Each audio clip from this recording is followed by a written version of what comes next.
Este viejo conventillo me recuerda a uno de los personajes más populares que dio la historieta argentina. Esta casa colectiva se asemeja mucho al conventillo de Don Nicola, aquella creación de Torino que plasmó en la historieta el humor del sainete porteño.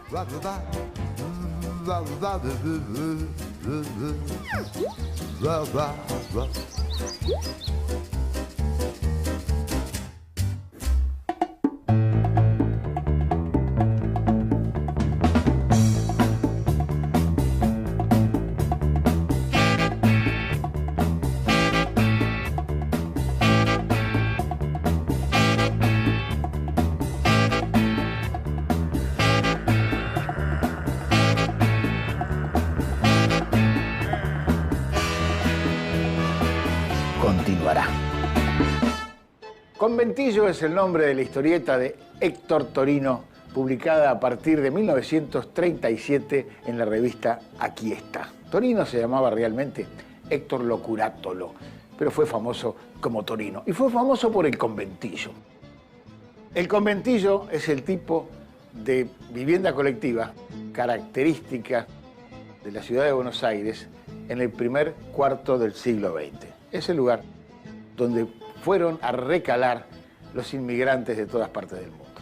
Los tanos, los judíos, aquellos porteños de clase baja, los españoles, todo tipo de personajes. El conventillo fue el lugar, como vivienda colectiva, que compartían patio, compartían baño, en muchas habitaciones, habitualmente en 2 pisos, fue el lugar donde todas esas clases se cruzaron, con distintas ideologías, con distintas idiosincrasias, con distintos idiomas, con distintas maneras de relacionarse y de pensar. Durante esas primeras décadas del siglo, el conventillo fue un auténtico símbolo de la ciudad. Tanto es así que las distintas manifestaciones del arte lo reflejaron, sobre todo el teatro. El sainete transcurre en el conventillo. Hubo grandes autores, qué sé yo, Carlos Mauricio Pacheco, Roberto Cayol, el notable Armando Discépolo con Mustafá y otras creaciones, o el celebérrimo Alberto Bacareza, el creador del conventillo de la Paloma. Torino tomó ese tema precisamente y ese ámbito, el conventillo, para desarrollar su historieta. En una época tardía, ya los años 30 no era el momento de apogeo. Por eso en algún momento la historieta se llama Conventillo 1937, como diciendo el conventillo en el estado actual. La historieta empezó siendo absolutamente costumbrista, registro de todos estos personajes, y luego fue derivando insólitamente hacia lo fantástico. El dueño del conventillo creado por Torino es Don Nicola, un simpático italiano que habla en cocoliche y que trata de satisfacer las opuestas y a veces absurdas necesidades de sus inquilinos. La vida del protagonista no es fácil. Por un lado, están las protestas de sus clientes, que creen que él debe hacer obras como las del intendente para poner el conventillo a tono con la ciudad. Por el otro, le resulta trabajoso cobrar el alquiler. Porca miseria, protesta el personaje cada vez que debe enfrentar un obstáculo.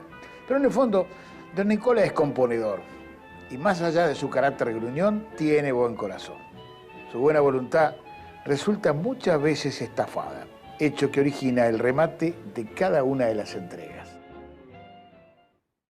Con el paso del tiempo y el ascenso social de los sectores inmigrantes, el conventillo pasó de tener la misma representatividad que tuvo en su momento respecto de lo característico de la ciudad de Buenos Aires.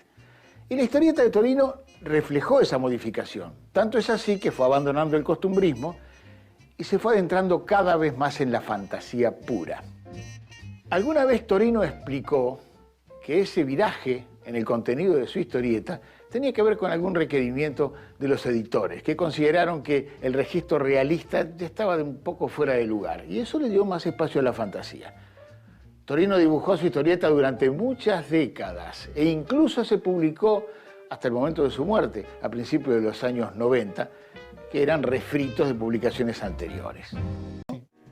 Uno de los rasgos característicos del dibujo de Torino son los detalles, la capacidad del dibujo minucioso para dar cuenta de muchas pequeñas cosas. En cuanto al personaje principal, a don Nicola, se inspiró en sí mismo. Es su propia caricatura. Se dice que se miraba en el espejo para dibujarse. En el principio, don Nicola tenía un bigote cepillo, tenía una incipiente calva. No era demasiado alto, era bastante chiquito. Con el tiempo se modificó. Fue más alto, se puso una gorra, le creció el pelo. Y luego, sobre el final, volvió a disminuir. Con la vejez se fue haciendo más chiquito otra vez. Sea como fuere, la figura de don Nicola adquirió muchísima popularidad. Tanto es así que se convirtió en uno de los integrantes de la troupe de Caradagian, en el espectáculo de Catch. Y en ese espectáculo, el mismísimo Torino figuraba como jurado. La popularidad alcanzada por algunos de sus personajes hizo que Héctor Torino decidiera, como otros tantos creadores, tener su propia editorial.